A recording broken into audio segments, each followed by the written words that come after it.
The coaches poll, first coaches poll, it came out on Monday. Is out. Yeah. It's out. And what was your opinion of it?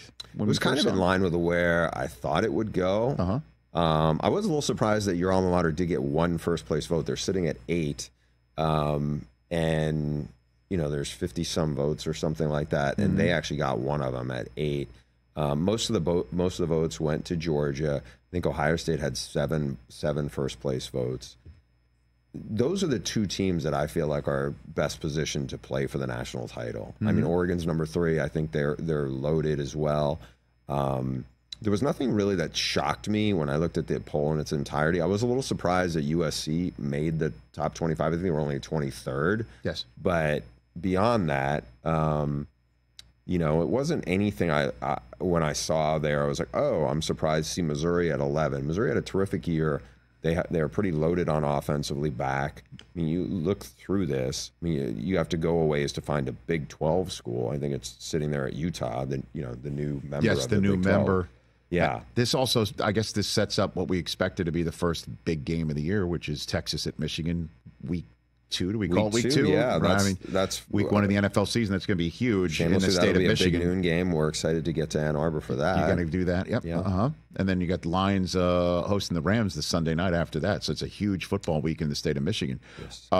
So that's a pretty big one right there. And it's big also, Rich, because it is SEC versus Big Ten. Yes, sir. And we don't get too many of those heavyweight kind of matchups. That is absolutely going to be one.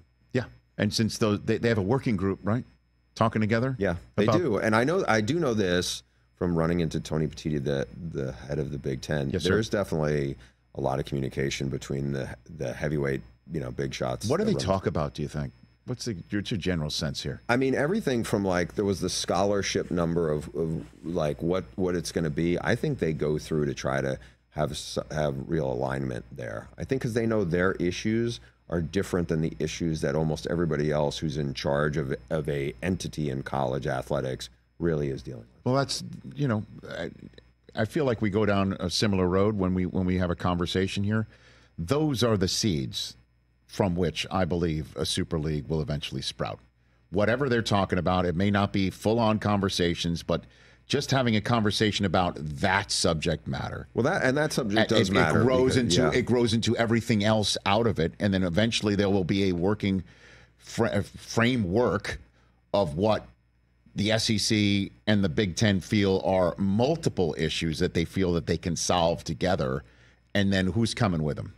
Who's coming with them, and then that will be the framework for everybody figuring out how to work football in a way that is as uniform as it possibly can be on so many fronts where there's no uniformity right now. I think the different part of this, because there's a lot of parallels to people thinking, okay, this is going to get like the NFL.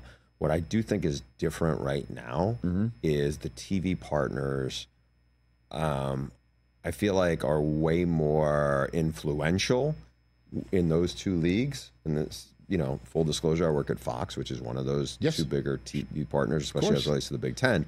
But in the NFL, I'm not saying they don't have, and you know this way better than me, they don't care what their partners think on the broadcast side.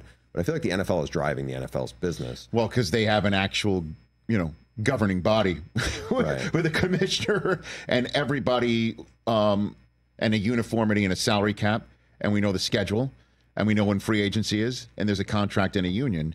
So that's where I'm saying this is headed on every single one of those fronts, whether it's an impetus from the Supreme Court's decision or it's an impetus between a working group figuring out who's with them in the same boat. You know what I mean? Like, that's the point. I also don't know, though, on that part, though. I remember hearing this anecdote about one of the owners in the NFL saying how, on Sundays he roots for the Dallas Cowboys because it's good for business.